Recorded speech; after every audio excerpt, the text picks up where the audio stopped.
What's up, everybody? JVille Sports here with my sports picks video, college football edition. It is Friday night. What is it? October the 25th. Thank you guys so much for joining me tonight and each and every time I put out a video. Let's go ahead and jump right into the college football action. So for those of you that are new to the channel, you guys are growing by the day. Thank you guys for being here. Welcome.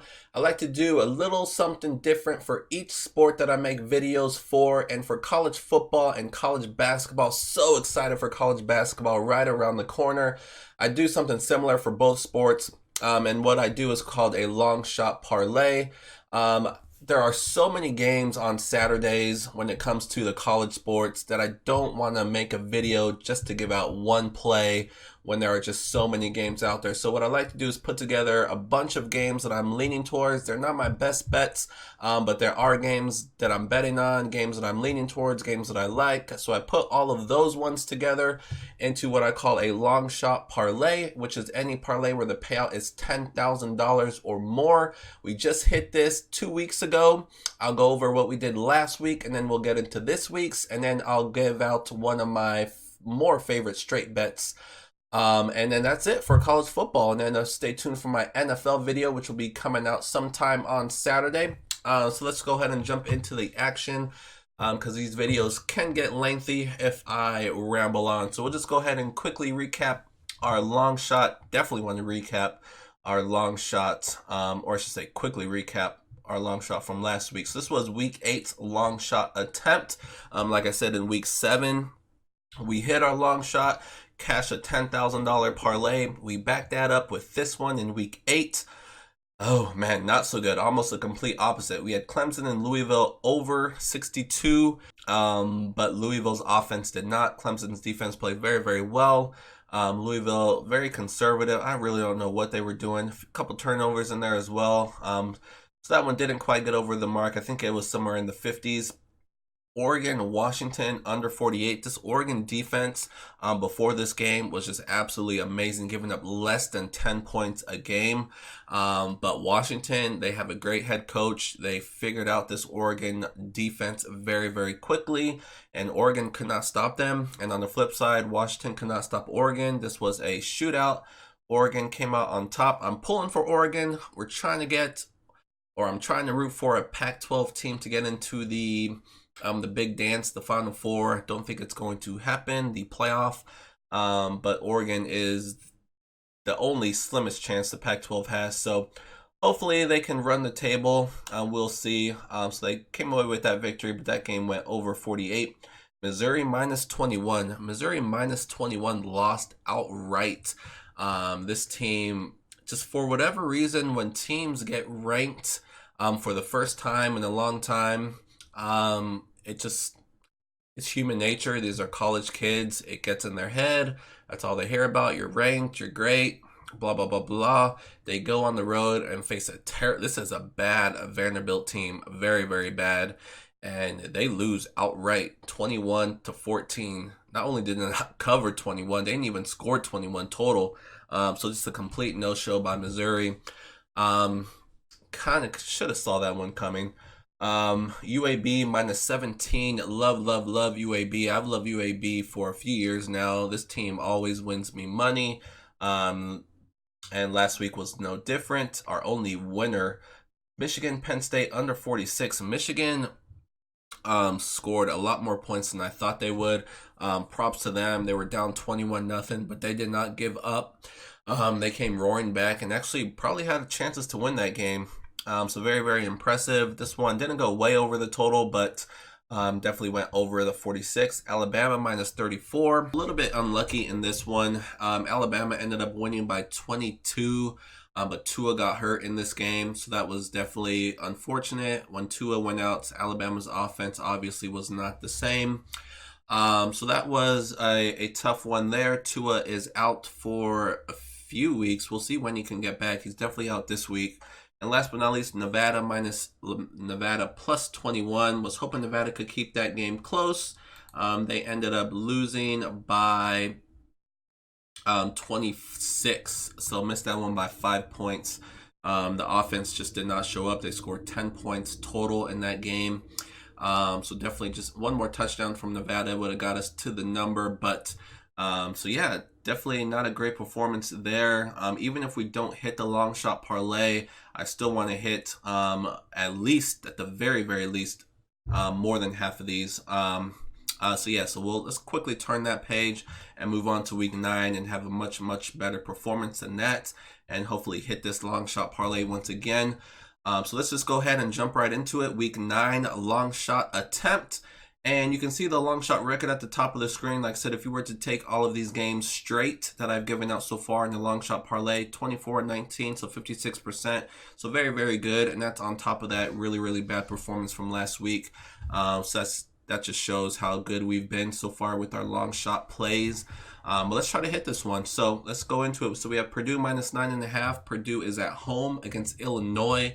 Oh my goodness, Illinois, unbelievable win last week against Wisconsin.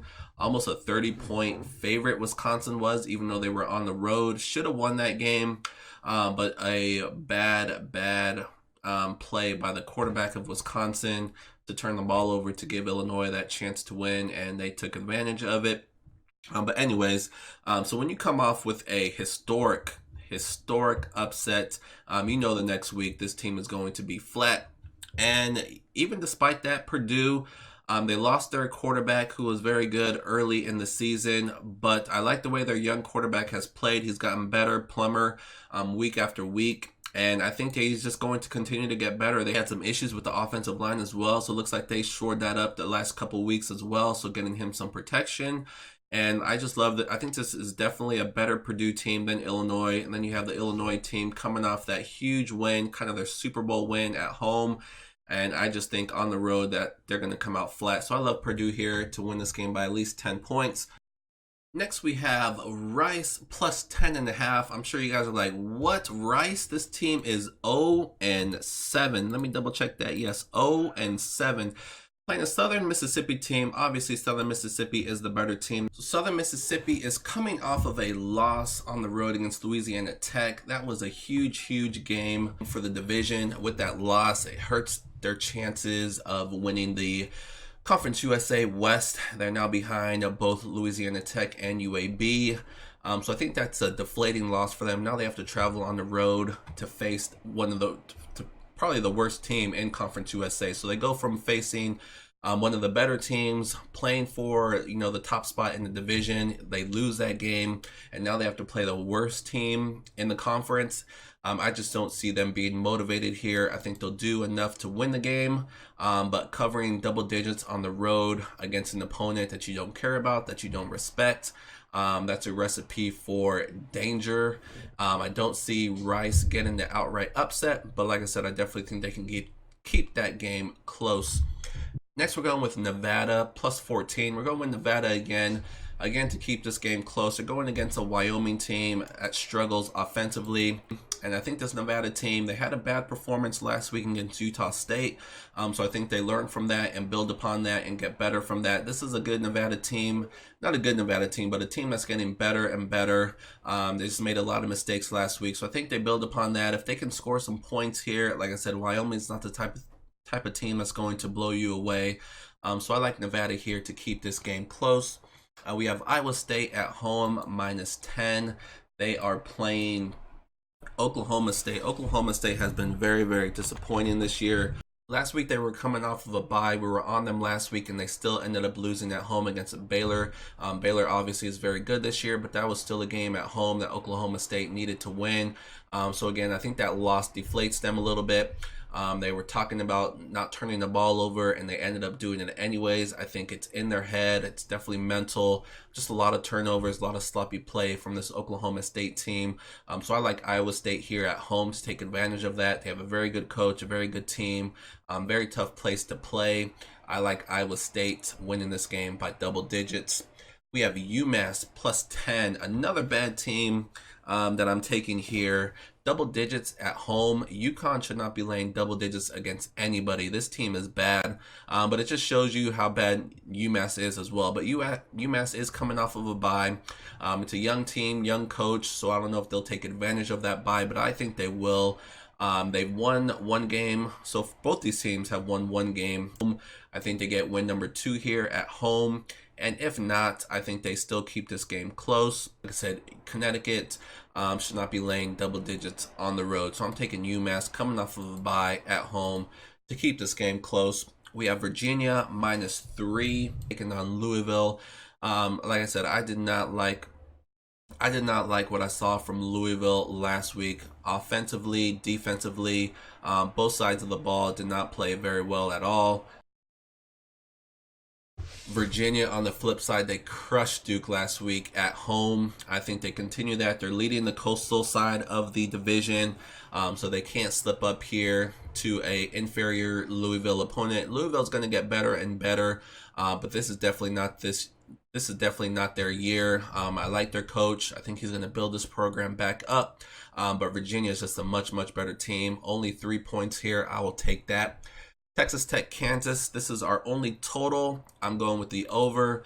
Neither of these teams have a good defense. Both these teams have been scoring some points lately, no matter who they've been playing. Very, very impressed with Kansas lately.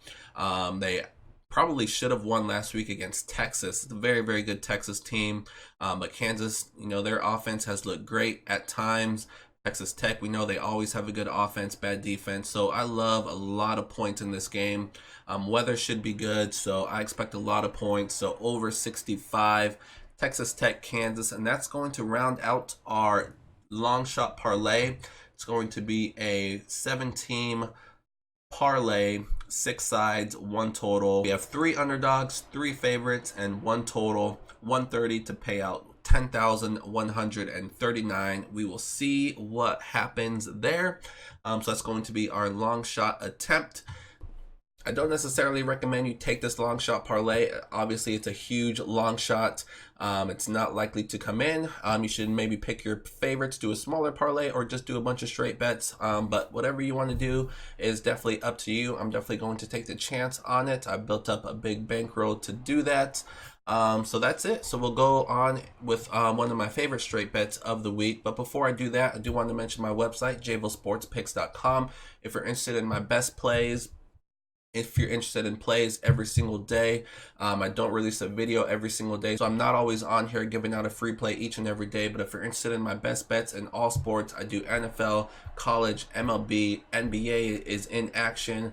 College basketball is right around the corner. Hockey, I'm still doing baseball, although we only have a few games left in baseball. So pretty much every sport, we are killing every sport. So you can check out the website. The Picks Histories tab is on there. You can go to any sport and see how we're doing in each and every sport. I break it all down for you. Keep updated records. Transparency is everything. Record is everything in this business. So I definitely want to lay all that out there. But that's the website. Check out the different tabs at the top of the screen to see how we're doing, the different things on the website. But most importantly, the big blue button in the upper right hand corner, hit that button. It'll take you to a page which will list out the different packages that are available. Super, super cheap. If you want picks in all sports each and every day, it's just a few dollars a day. A couple days pretty much pays for the month itself. So definitely now is the time to join when all major sports are in action at the same time. This is definitely the time to join and start winning with us. But that's the website. That's how to get there. JVilleSportsPicks.com. Check it out. Sign up to start receiving my daily newsletter each and every day. But that's that. So let's go ahead and move on to Saturday's free play of the day.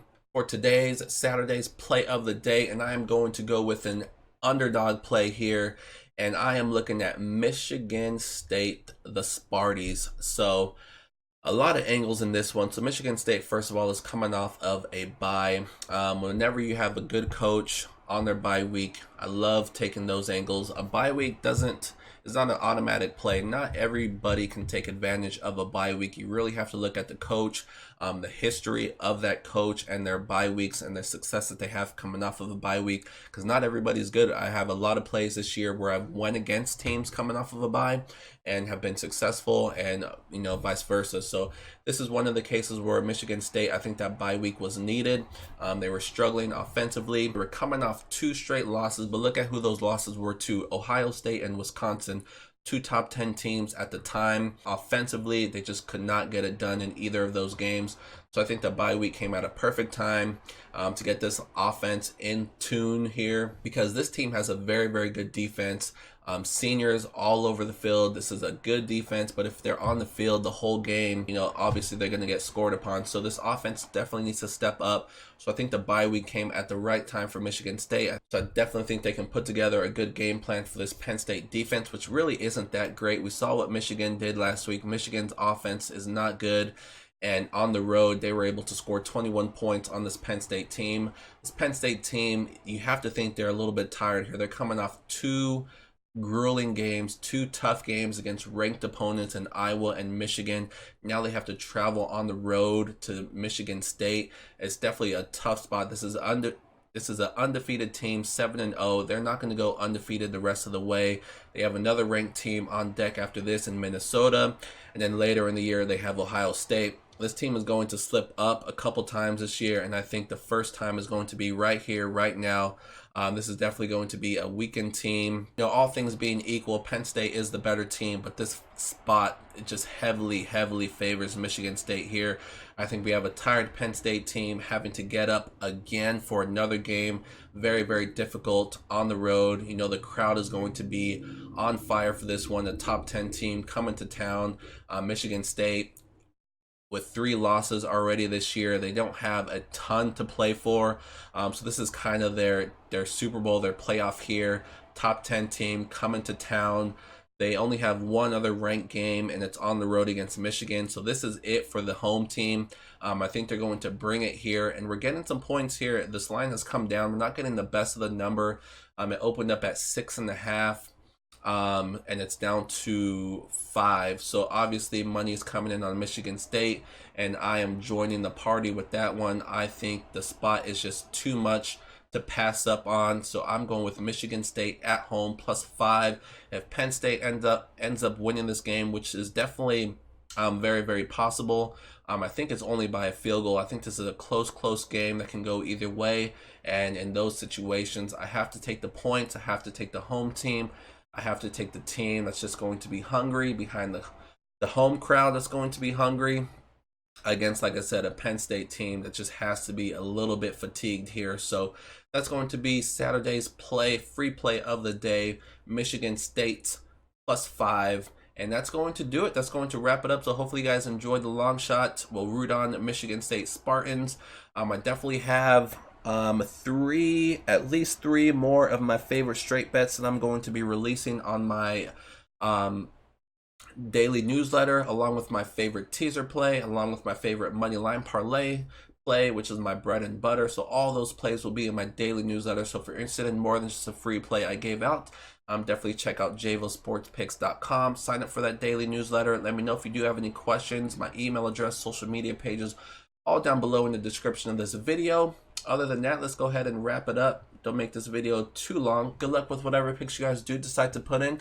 Hopefully you guys have an awesome Saturday, and I will see you guys for my NFL video. Good luck.